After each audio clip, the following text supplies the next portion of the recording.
Credible Messenger Central. Real people. Credible stories. Go to www.atriskmovement.com. Stop and frisk. Passionate discussion with credible messengers and community stakeholders. Is Eric Adams wrong about stop and frisk? I think that we can go ahead and get started and people continue to join as we go along. My name is Shawnte, and I have been invited by Gregory G.S. Brooks, the leader of the At-Risk Movement, to facilitate this afternoon's meeting. And so what I'm going to do at this time, as he's already stated, the topic for this afternoon is stop and frisk. So I am going to share a link in the chat for you to take a moment and fill out. And that then will lead us into, will be our segue into our discussion on stop and frisk for today. Wait, here I am. Hello. Okay, it's in the chat.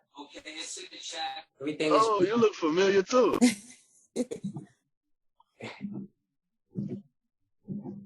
There's a lot of love on the line, G. What's going on, Pop? Yeah, man, we got a lot of love, man. You know, our community is coming out, you know? I see. This is beautiful. You putting us all together in one big room to discuss matters that matter. Absolutely. And I'm honored to With a great have the grew great up doctors on. with such esteemed people in my life, you know, doing so much good work in the community. So, you know, it's a blessing that we able to come together and do some good work, especially me and you, Javon, because you know how me and you was out there on them streets. You know what I mean? Oh, you know? Man, we far removed from that. That's a blessing. And we still here to discuss it. That's the main, like, you know what I'm saying? Like, we was just literally talking about this the other day. I seen the schoolmate of mine, and I'm like, you know what I'm saying? Like, you don't realize, like, wow, like, I'm blessed. Like, I'm blessed. I could be a wino. I could be on drugs. I could be locked up. I could be dead. Like, I'm here. Like, I'm blessed. I thank God so much all the time. And people ask for so much stuff, but don't realize what they already have. Like, you opened your 2 eyes. You already hit the lotto. So when you wake up. That's a fact. Where the great doc? The great doc is on? Of course. Oh yeah. I'm traveling too. Oh, hey, yo, doctor. How y'all doing? Are you on the move, Doc? That's what's up. Yes, I'm on the road. That's what's up. But I got you. It's a blessing to have you with us here today. So, Shawnte, you continue on. We are just going to follow whoever can't fill out the application. They could do it later on, and they could turn it in. It doesn't matter as long as she could just process the information. That's all that matters, and we have a conversation about the topic of discussion. So, take it away, Shawnte. It's on you. You got the floor. Okay, thank you. So we're just going to go over some stats. As we know, the topic for today is stop and frisk. And what we do know is that it's actually a conversation that's back on the table because the current mayor has indicated that the New York City Police Department will be reinstituting stop and frisk in a more conscientious and thoughtful way. And we just have to see how that rolls out. So according to some Wikipedia, the Stop and Frisk program that previously took place between 2003 and 2013, over 100,000 stops were reported per year, with 685,724 people being stopped at the height of the program in 2011. The program became the subject of racial profiling controversy because 90% of those stopped were African American or Latino, mostly aged between 14 and 24. 70% of those stopped were later found to be innocent, while 30% were found to be in the process of committing a crime. By contrast, 54.1% of the population of New York City in 2010 was African American or Latino. However, 74.4% of individuals arrested were from that racial or ethnic group. So for minorities, the stop and frisk practice by the NYPD was very racially motivated and invasive and also humiliating. Police officers would often randomly stop a minority without cause and search them arbitrarily. Residents that were often victims of stop and frisk say that officers would draw their weapons and yell, often incoherently, orders for the person to temporarily shock them. Officers also often forcefully toss minorities onto vehicles or buildings and search their persons and pockets for illegal substances or weapons. But studies found that the majority of the time, the police found no wrongdoing. And there was really no basis for those stops. So at this time, we're going to, Gregory, you'll play it because you're hosting a short portion of a video, and then we'll begin a discussion about, what stop and frisk means for you and what your thoughts are on it.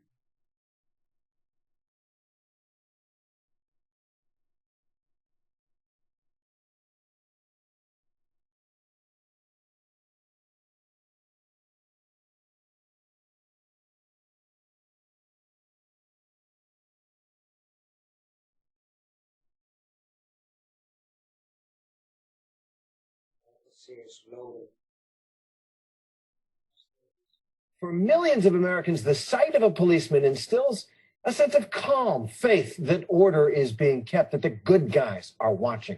But for many others, thousands stopped on the streets of New York because they look or act a certain way. Encounters with the blue and white breed fear, frustration, and anger at a force that some say is bent more on intimidation than serving and protecting. So here's my co-anchor, Bill Weir. Please put your hands against the wall. It's the kind of scene that could play out on any given day in any city in America. Hands against the wall. Men in blue stopping young men of color Why am I being thrilled? as tensions rise. In this case, a robbery suspect is caught. You're not free to leave. Just stay here.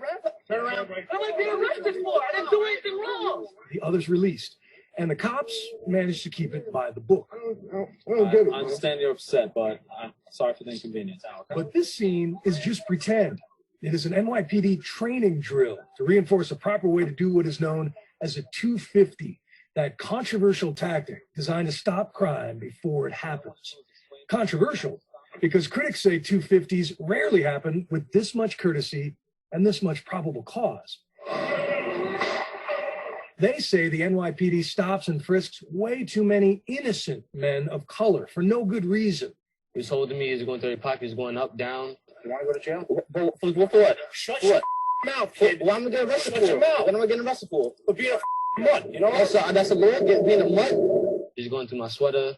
Then that's when he told me to keep my hands on my head. So I was like this the whole time. Frustrated by how often he was being stopped in his Harlem neighborhood, a 16-year-old son of a cop named Alvin says he hit record on his iPod one night in 2011 as two undercover officers approached. Our job to look for suspicious behavior. When you keep looking at us like don't look back. Because y'all always like, I just got stopped like 2 blocks away. Like, listen to me. When you walk the block with your hood up and you keep looking back at us like that, bro, you think you're going to have something. It is one of the few known recordings of something that happens nearly 2,000 times a day in New York, but whether this is the exception or the rule is a debate dividing America's biggest city. I don't think it was a unique stop for Alvin or any of the other young people that I've talked to personally. When activist filmmakers Aaron Schneider and Ross Tuttle heard the recording, they spent 8 months convincing Alvin to go public for their short documentary, The Hunted and the Hated. Okay. So we portion of that video, and now at this time, we just want to kind of open up the floor for some discussion. In your experience, and just what are your thoughts? Is stop and frisk true profiling or proactive policing? Unmute your mic and share your thoughts. Now, I'm going to moderate a little differently from Gregory. We want to kind of stay on task. And if, someone is kind of going over the time frame that would afford everyone to have some time, I'm going to kindly ask you to surrender the floor to someone else. So go ahead at this time and open your mic and give us your thoughts on stop and frisk, proactive policing or racially motivated. It's both. So, hello. Hey, can you introduce yourself? Yes, my name is Anisha, and I actually am a proponent of the measure. I do believe that there are some things that need to be addressed in terms of its, I guess, execution.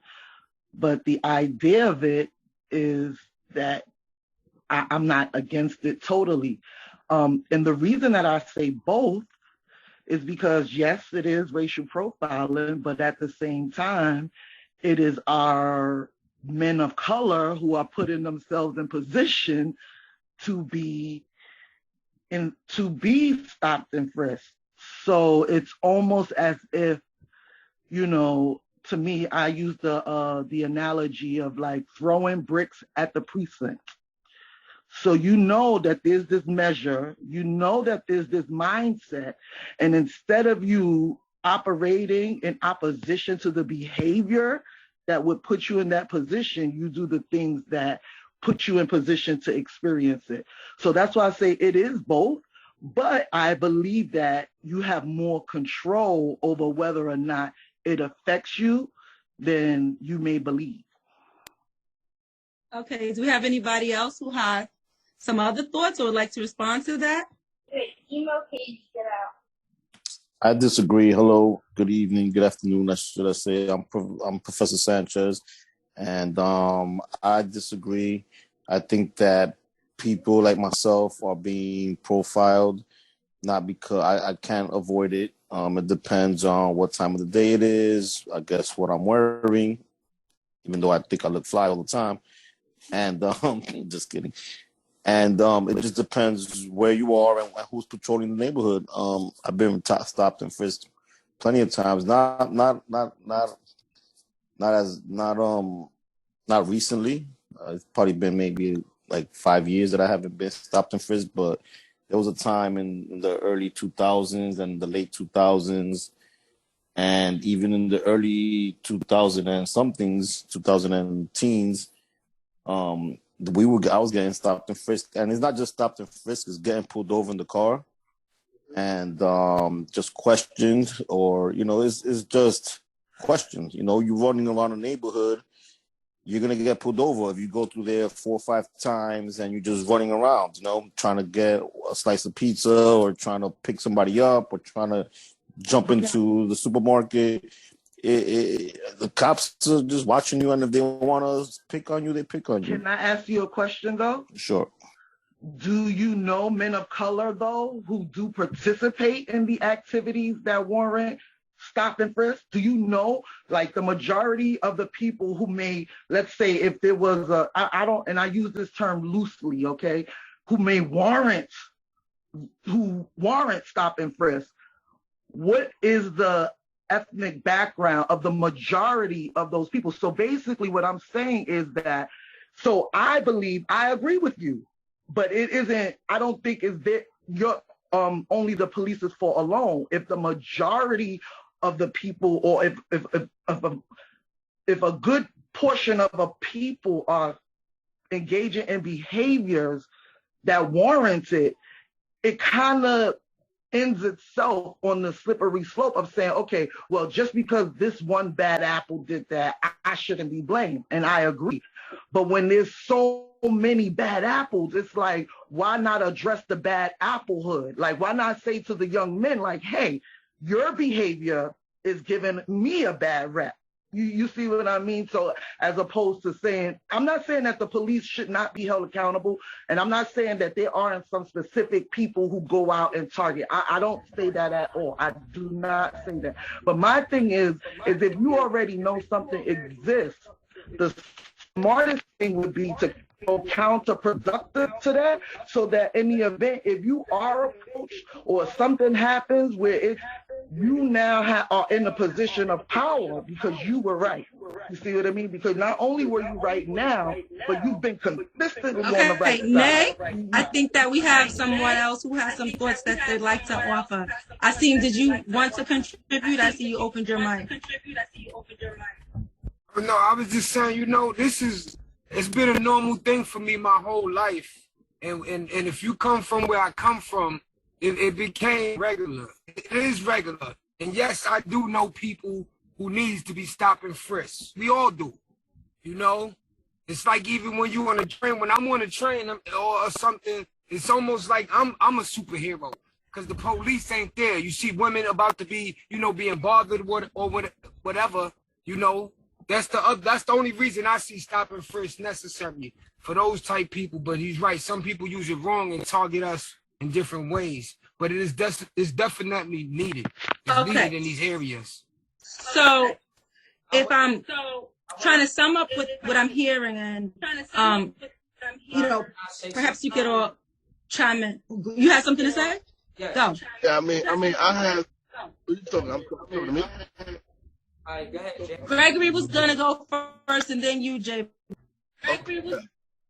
All right, that's fine. So I would like to say, as a person from the minority community that has been stopped and frisked before, I know what it feels like, right?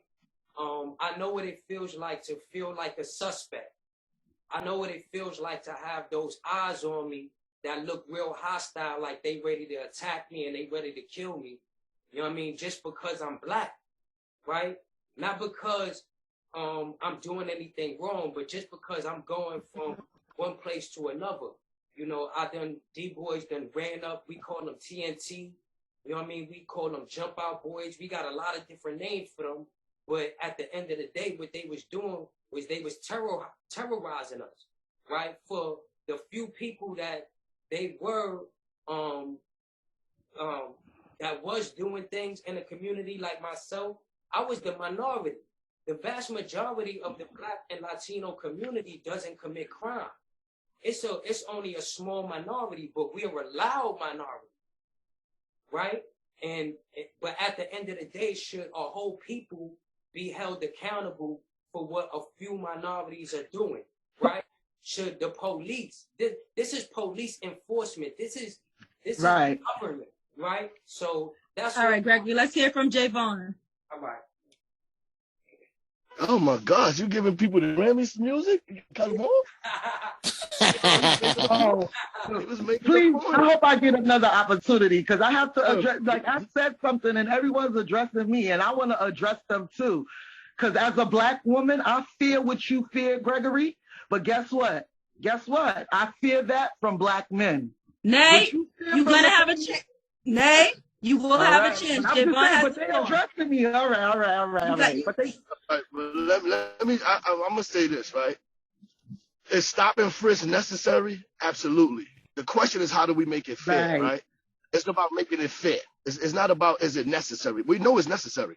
And then, I hear people say black on black kill more blacks and black, because you're a victim of your environment. You go to China, Chinese people's killing Chinese people. You go around white Caucasians killing Caucasians. You know what I'm saying? So I don't know why people always say we're dealing with epidemic though. We're dealing with a black on black epidemic. But I'm telling you this, I'm telling you as a young man from both sides of the field, right? Yeah. I understand that stop and frisk is necessary. It's about making it fair and putting the right police in these urban communities that understands these young individuals, these young men. Because if you put a bunch of white men and you put a bunch of Caucasians and Jewish guys up here, they don't understand the culture we have. Just like if you put a black man or a Hispanic man down in where the Jews is at. We don't know every move the Hasidics make and how we know, and the way he walked and the way he put his hat, that means he got something on him, and the bop he moved, and we'll be stopping them left and right too. It's about educating the officer with the culture that's in the environment, right? So it's steps to this. And then you have these young men they got, you say ops, right? They got these guys who they enemies. You got other cops that's jumping out with nothing on, undercover, stopping a young man who has a problem in this area with a firearm on him. What you think gonna happen? Correct. He letting, you know what I'm saying? Like, it's necessary. It's about how do we make it fair and how do we make it visible and acceptable? That's the question. And so I believe that is part of it. We have to see how it's rolled out. But I do believe that that's part of what Mayor Adams has said he will do in reinstituting and making them more visible, that you'll know who they are, and just kind of making just making some reforms in the practice. So Nay, you have the mic now to respond to what it is that you needed to respond to. Okay. Well, first of all, I want to be clear that I hope that, no one here got the message from me that I'm even trying to proliferate or in any way integrate in this conversation the idea that I believe. I love the big word, peripherally. Yeah. Or try to in any way trying to interject the idea that I believe is in the racist trope on black crime. I'm not saying that at all. What I am saying that is as a black woman who has, additional fears in terms of interacting or being in a situation with black men, if we need some way that we feel also protected. And I think that what Javon said is the key. It's not that we don't need it. We need it, but we need it to be done properly. It needs to be done, what they say, evidence-based practices, not just some old willy-nilly dude jumping into the mix. And they all want to address the crime, but what they really should be addressing is the mentality of a young person who wants to get a gun in the first place. So there's so many young men walking around with unresolved PTSD. And I think that those organizations like Save East Harlem are on the right track. However, there needs to be like a clinical component to that, because I think overall, everyone is missing the big picture. I hear all this talk, but I never hear anyone talking about PTSD and how that plays a role in, think about it. After a while, you start to feel like, okay, my friend just got, so now I'm going to walk around with a gun because not only do I think it, but I've seen it in real time. So yes, this can happen to me. So I'm going to walk around. So they need to first address the issues that relate to why somebody wants to get a gun in the first place. That would be the beginning. And it has to be a clinical component.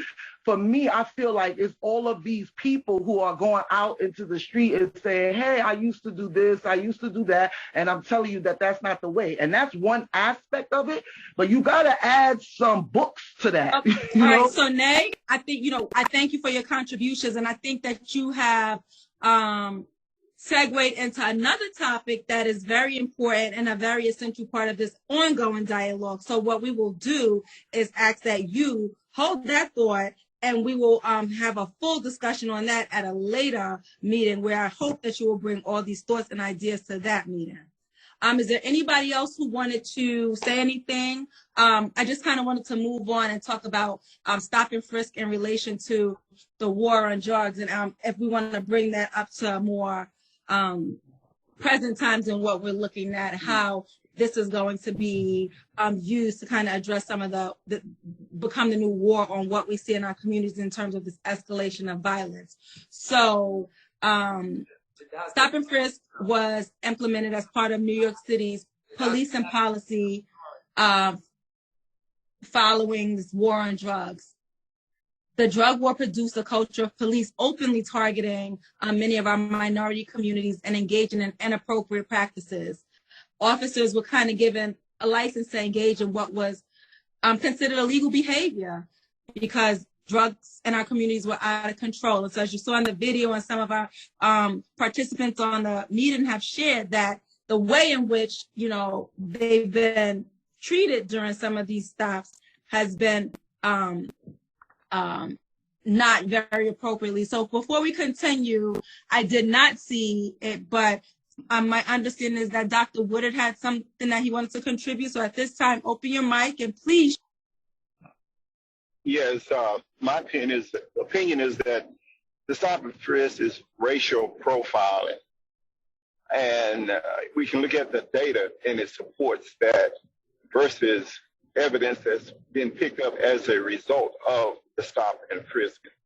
And until you can cover those other areas as far as training the police to be fair, to be objective, it should be stopped. Because right now they are not, and there are too many bad apples that really messes up everything. Well, what I would say is that I thought it was stop, question, and frisk, and they keep forgetting the questioning part. That's like the biggest component for me, is that they don't do the questioning. Well, you just have Yeah, to be but being How many? approached by officers, you really don't want to answer too many questions. You want to kind of be quiet because you put yourself in a space where things is not going to work in your definitely favor. So the less you say, the better you are I think there's a better way. dealing with officers. I'm sorry. No, go right ahead, Professor Bad Sanchez. apples, right? A bunch of bad apples. If we have so many bad apples, when do we attack the tree? right. Okay, so let's talk about that. I think.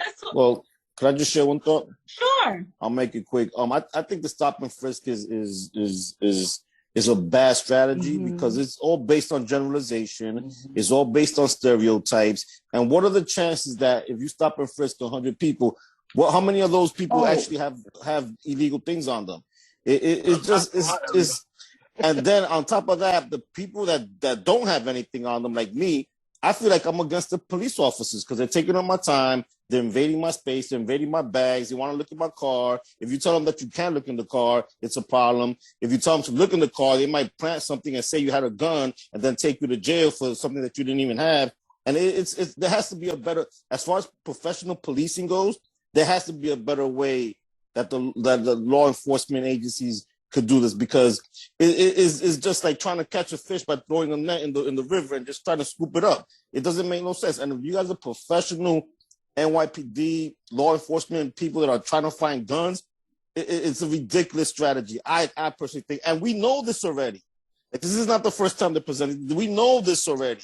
There's plenty of cases of kids that are in jail innocently because of stop and frisk. And there's a lot of people that have been violated on stop and frisk. So I think as a strategy, it's just on the bottom of the list for me. And I'm sorry it took so long.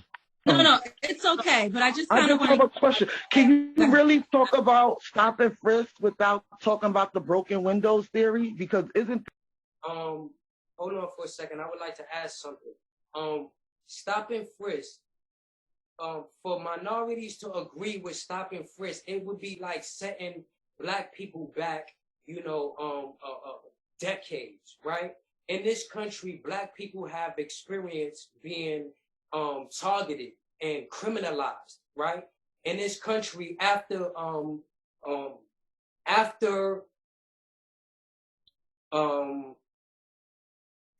slavery, pardon myself, after slavery, they had the Black codes. And after the Black codes, they started to criminalize Blackness, right? Where they was locking us up so they could re-enslave us. And that's what the whole thing about targeting us is about.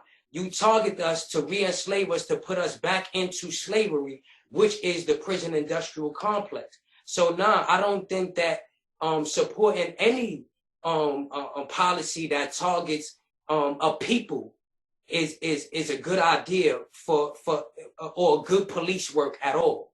So well, Gregory, my question for you, and it's not for you to answer in real time, but just to think about it, because we're going to move on. But I understand where you're coming from, because it has been so problematic, the idea that, but as we've heard from just about everybody else on it, there is like, how do we bridge the gap, right? Because we do live in community. We do live in places where there has to be some sort of something in place. We can't just have anarchy.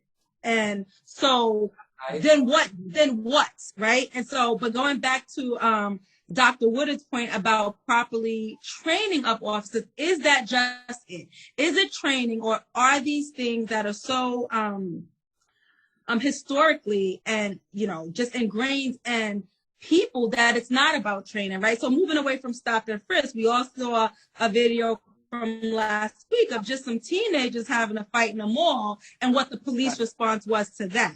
So again, I as Naisha was saying, there's so many factors that go into it, but I don't think that we can just throw the whole thing out and say it just doesn't have a place. That may not have a place, but then what then do we do as a community? Yeah, I believe in credible messenger work. I believe that we are doing the work. I believe that they need to start funding us more, and we'll start seeing a reduction in crime. I believe in community policing, right? I believe that we have more of an influence on stopping violence and crime in our communities than police do.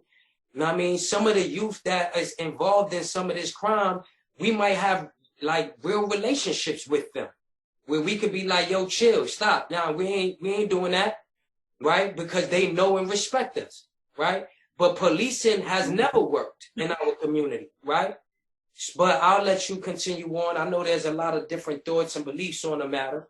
Well, I just feel that yes, I agree, but see, this is the thing. When I start talking about evidence-based practices, where is the data that having people go out into the community who maybe these young men respect and admire could have an influence on them? I'm not saying that they can't. I'm just saying that where is the evidence-based practice in your approach? Because the tough love approach does not work.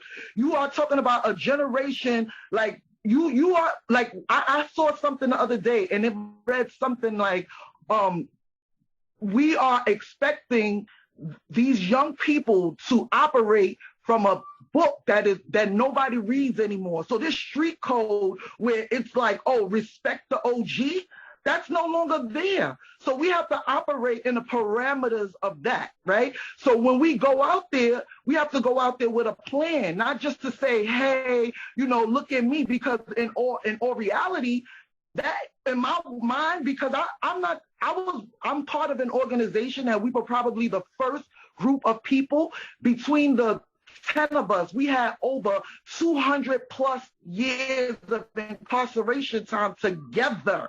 And we went into group homes and it just wasn't received the way we wanted to. And I realized that it's because we weren't getting that clinical aspect of it. We weren't in it in the way that it's suspected. Like, I know people say the books, but those things are helpful and build you have to incorporate both of them. You can't just go out there with no plan and just words and expect to move the people. And not only that, we know that kids respond to tangible things. What are we offering them in replacement of what they have going on? You understand? Like, a lot of them are out there because they want to make money. What are we offering them to in replace of that? So that's the other aspect. So you're right. That's where the money comes in. And in order to get the money, you have to make it clinical. It's just that's just how it works. You have to add that clinical component to it so that they can look at it on a grand scale of things as a psychological issue that we deal with, not just as, it's not a surface level thing. So just going out there and talking is not enough. They need therapy. They need, it's so much more to it. So if I'm hearing you correctly, Nay, you are saying that we can't keep on treating things at a surface level, but we got to dig a little deeper and get to go down. Right, and get, tap into that PTSD that we're going to talk about in another forum and just really figure that out. So anybody else have any additional thoughts? I work with an organization, right, called SAFE, Stand Against Violence East Harlem, right? And we provide all those resources, right? So to speak onto what Greg is saying, I understand the credible messenger. The credible messenger has more influence than any officer will ever have in any community, right? And when you provide, and I heard the young lady say when she was going to these places that it wasn't working. My answer to that, I mean, it may not be right, but my answer is it wasn't enough for y'all. Because enough people and consistency, it'll work. You know what I'm saying? That's like a building is burning, right? And you throw a cup of water on the building, and you can't say water don't put out fire. It just wasn't enough water. You know what I'm saying? So it's like when you go to these communities and these credible messages deal with these young individuals, we do have more influence. It's about the resources that we provide. And she said money. We provide incentives to our young participants, and we do job readiness, and we do paid internships. So it's like, yes, they're listening.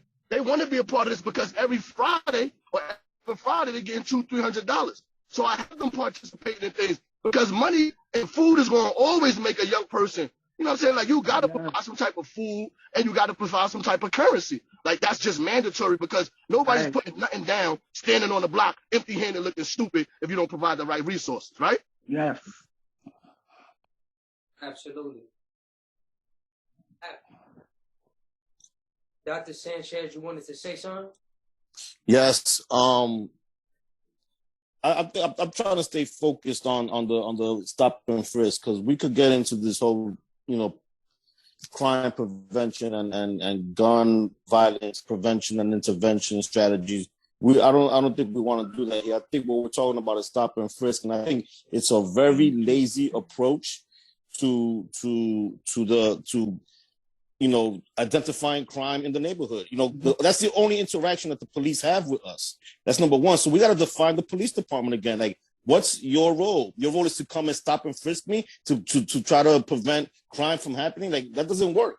And they got detectives, they got all type of technology. They should know better, but they try to act stupid and try to act like, no, we need to do stop and frisk. No, they need to do stop and frisk because they want to collect more people's information, and they want to. It works for them. It doesn't work for us. But it doesn't work for us. So then, what's the purpose of the relationship? Like, it's like I'm in a toxic relationship with a woman that it works for her, but it doesn't work for me, and that's or vice versa. And it doesn't. So we got to define the role of the police department. I think the credible messenger and the community policing is a great idea. We gotta learn how to do that. We still gotta learn how to do that, but stop and frisk, the police department, and Mayor Adams to come out now in 2022 to say that stop and frisk is back in effect and we're going to do it like this. And they're just bullying the community again. And it puts everybody in the same blanket. There's a lot of good people in the community. Like somebody said earlier, it's like 3% of the people are doing the bad stuff. We could police them. If we were all really a community, we don't need the police to come in and check everybody's bag and violate everybody's rights. It just doesn't make no sense. And for the police department to stand up in 2020 and say they're going to do stop and frisk again is lousy. It's unprofessional, I think. I think it's lazy. And it's just another strategy to keep everybody oppressed and intimidated. Thank you so much, Professor Adams.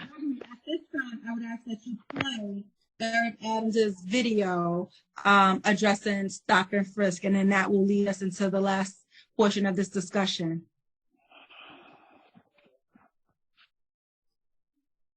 You got it up? You got it ready? As he's doing that, if somebody had something else that they wanted to jump in and say, feel free to do so. I just want to make one more quick point. Sure. The stop and frisk also, I think, is a strategy for the gentrification, because they don't stop and frisk the white people. They don't stop and frisk the white boys that are coming in. They don't stop and frisk the stop and frisk the boys that are coming in and Latinos. If you're not speaking, I'm sorry. If you're not speaking, I'm sorry. Mute yourself so that we can hear Professor Sanchez. Yeah, that was just my point. I think it's part of the gentrification strategy, because they don't stop and frisk white boys. And now there's a bunch of white boys that live on my block. And I hate to use that frame, but I'm just gonna just in respect, we still get stopped and frisked, and it makes it uncomfortable for us. So there's almost like there's a tension between the blacks and Latinos in the neighborhoods where we live, and it's part of the gentrification, because it makes you want to leave, and it makes you not want to be part of the system. Hello, everybody. May I chime in? Sure. My name is Trevon Marquise Donovan. I represent Corporate Corners, a few other things, but to get to the meat and gritty, one thing, the community needs protection, right? Let's go with the community value and not individual value. How do we make sure the community is safe first and foremost? Because we got to act as a whole, and then from the whole, if we make the whole foundation safe, then we could trickle down and get to the color coordination as far as how they treat white people, how they treat black people, how they treat Spanish people, how they treat Chinese people. But we got to help the authority first. Let's start at the top. I think if we concentrate on the top, down everybody, and it might not affect everybody at the same time, but it'll be on the same course. And feel free to add anybody. About next insurance. I'm April Wilkerson. When Eric Adams. Okay, you have the video queued up, Gregory? Yes, I do. Yes, I do.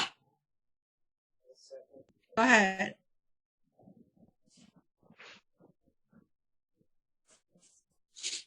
And as for the 6'11" Mayor of Cuomo, who pressed him on his position on stop and frisk. Now, while I have the police practice was ever abused, he would not commit to ending stop and frisk during his administration. That response sparked today's protest. Ranking Adams means resurrecting stop and frisk. Protests outside the Brooklyn campaign office of mayoral candidate Eric Adams, all after this moment on the Pix 11 mayoral forum.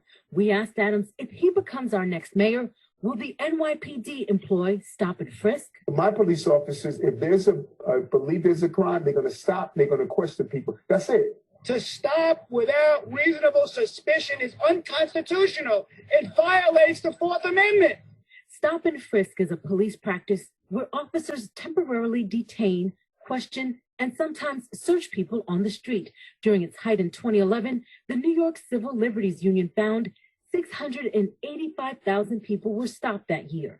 Black and Latino New Yorkers were stopped at the highest rates. The NYCLU also found 9 out of 10 people who were stopped and frisked were completely innocent. The Black Lives Matter movement was born out of the movement to end stop, question, and frisk. Throughout his campaign for mayor, Eric Adams, a former police captain, has maintained stop and frisk can be an effective tool when it is used legally. Many people believe that stop and frisk was the problem. No, it was the abuse of our police officers. On the campaign trail today, Adams stood firm, saying he's fought for years to reduce the number of stops. Can you imagine the audacity of some people to say Eric Adams had no role in stopping the over-abuse of stop and frisk? So the advocates outside Adams' campaign office insisted any form of stop and frisk is a step back from recent police reforms. And with just 20 days until the Democratic primary, fellow candidate Maya Wiley was quick to call Eric Adams out today about stop and frisk. The two have clashed on the issue before. Wiley wants to see a more deep and more in-depth overhaul of the NYPD. Live in the newsroom, Ayana Harry, 611 News. All right, Ayana, thank you so much. Well, Pix 11 continues to give you a front row seat to the home. Okay, so as Gregory stops the video, you know, we've kind of touched on it throughout this conversation. And where do we kind of bridge the gap? Can stop and frisk be an effective tool if we are able to kind of really target those abuses by NYPD and correct those abuses? Or if, as G.S. Brooks has said, it is something that has no place in policing? It has no place. It has no place only because we know that policing in and of itself has a racist undertone, right? So most of their policies are going to carry that, right? So it can't just be like, oh, you just jump out on anybody and frisk them. It can't be that. Facts. But there has to be some, you know, and I tell you this story because one day I was on a train one day. I was coming from Queens one day, and this young lady, she just kept grabbing herself in the middle, kind of like fixing herself. And at first I was kind of young and naive, but when I thought about it, I realized, yo, she was carrying a gun. You understand? So what I say to that is like, use your observation skills, you know? Don't just assume that somebody, you know, sit there, watch them, but also be transparent.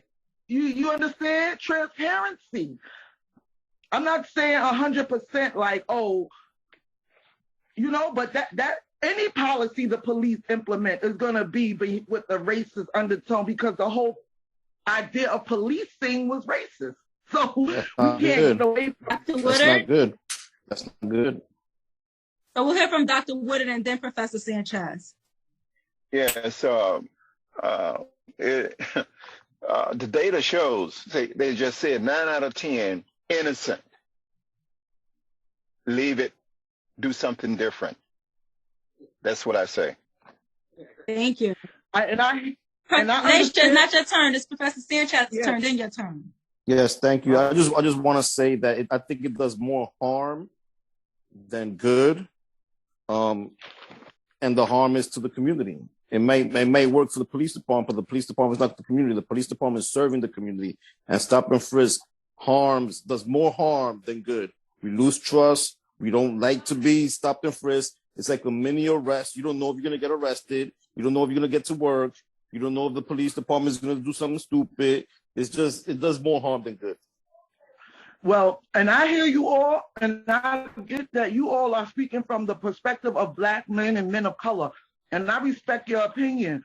But as a Black woman who's 9 times more likely to be assaulted or harmed or hurt by a Black man, we're going to have a different perspective on the idea, because you may see that you aren't a threat to some of us.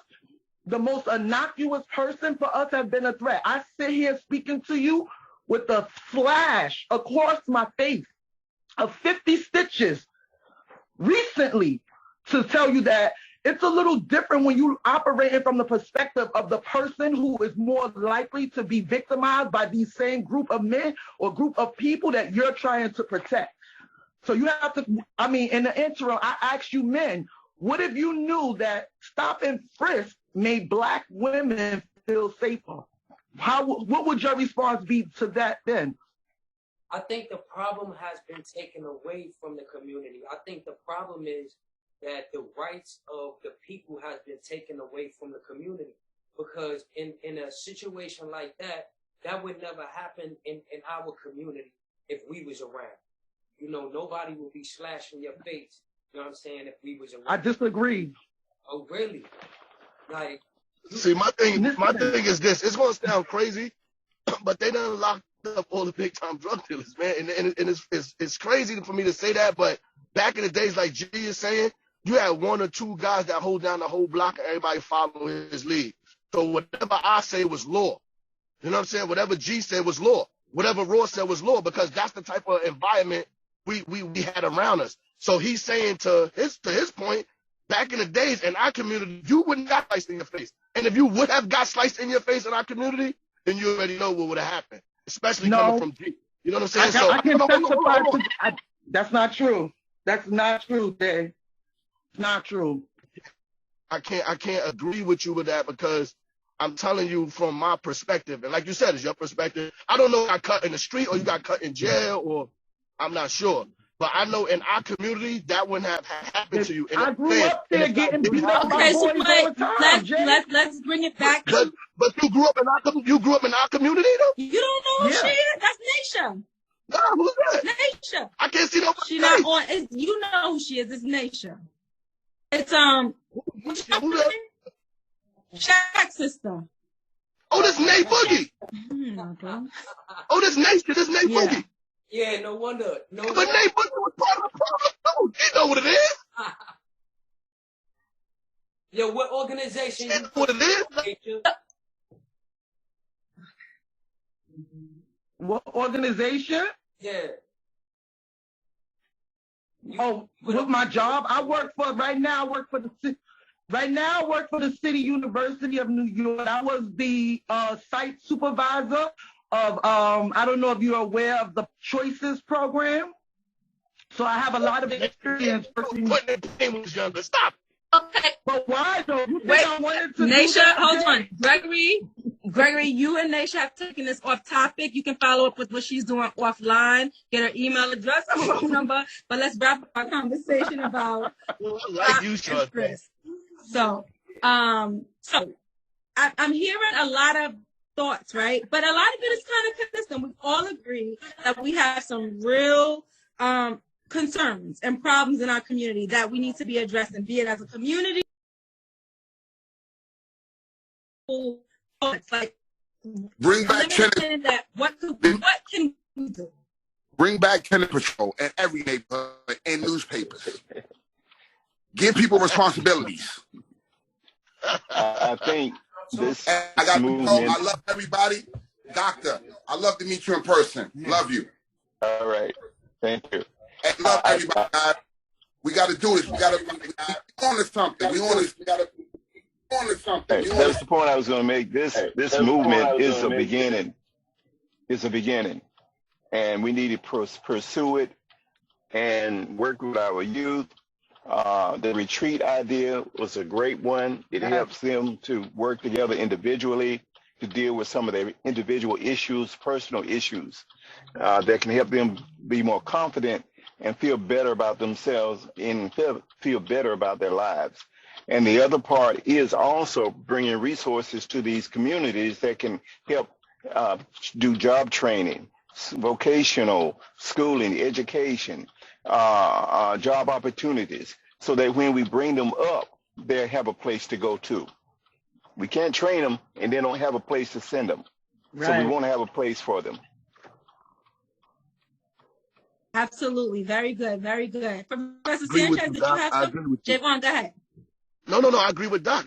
Yeah. That agrees with what he said. Yep, so do I. Ask someone to say something. Oh, sir, go ahead, ask him. I'm sorry I mispronounced your name earlier. Ask him, you have the floor.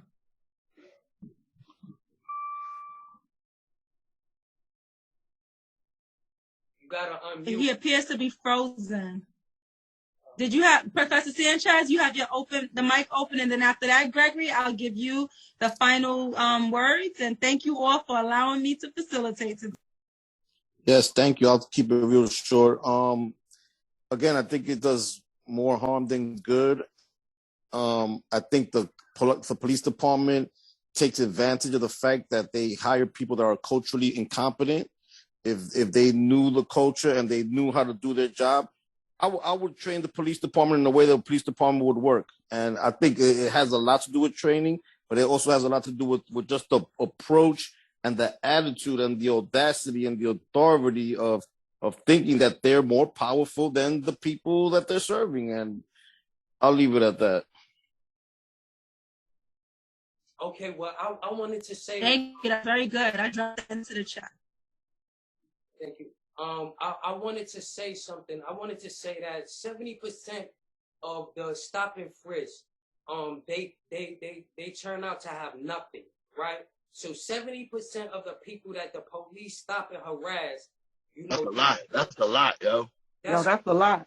I mean, so if they not turning out with nothing, then they're just terrorizing our communities at the end of the day, right? So that other 30% catch somebody, right? We don't even know how many people that they really caught, or how much of that was placed on them, how much of them got cases just thrown on them. You know, for us to support stop and frisk is sending our people backwards, and we don't need that. What I mean by community policing is we took the authority away from policing, just like we took the parenting away from our parents. Our parents can't spank their children no more because they were afraid that ACS is going to run down on them. And so now our children is running haywire in the streets because they are not able to get disciplined by their parents, right? And it's the same thing. When something goes on in our community, we not able to step up and do something because we worried about the police is going to arrest us and lock us up, right? And so these are the type of things that I mean by community policing and taking power back and empowering our communities again, right? Because we don't have no power in our community. And when we did have it, we used to, when we had neighborhoods, we used to actually live in moderate peace, right? So I'm going to end with that. In respect for all y'all time. Thank you so much, Shawnte, for facilitating this group today. He's back. Hold on, Gregory. Before we end, Asim is back. Yeah, all right. I'm sorry. I got cut off. No, what I wanted to say is, like he said, credible messengers. We all are helping and trying to do our job, but it's nothing to bust your head about because the reality is we are not these children's parents. You see, it's at home. They parents, a lot of them. I was watching some yesterday. These are younger and younger parents. They're not attending. They're with their kids doing these things. They just legalized weed, so now parents are smoking weed with their children. They're supporting this movement. And now these new kids, they're on different drugs. It's not even only weed. They're doing pills. This thing is crazy. It's crazy. I talk to them all the time, and their mentality is different. So we could try to help, but we can't expect but so much. Thank you for that. Good point. Yeah. Don't give up. Okay. I just think it's so materialistically driven that unless you're offering something tangible it's gonna be hard. All right. Well, thank you all for coming out. Have a blessed and productive day. I hope I see y'all all next Saturday at 1. And y'all can invite more people to the conversation. This hour be going by too fast, man. Yeah, Professor Sanchez just said we need more time. So, Yeah. you know, perhaps Be we can going by continue, too fast, man. continue the conversation next We're week. gonna come on back, you know what I mean, for next week. And we're gonna have another series. It's not gonna be the introduction of Credible Messenger workshops, but we'll have a different type of series. But have a blessed and productive week.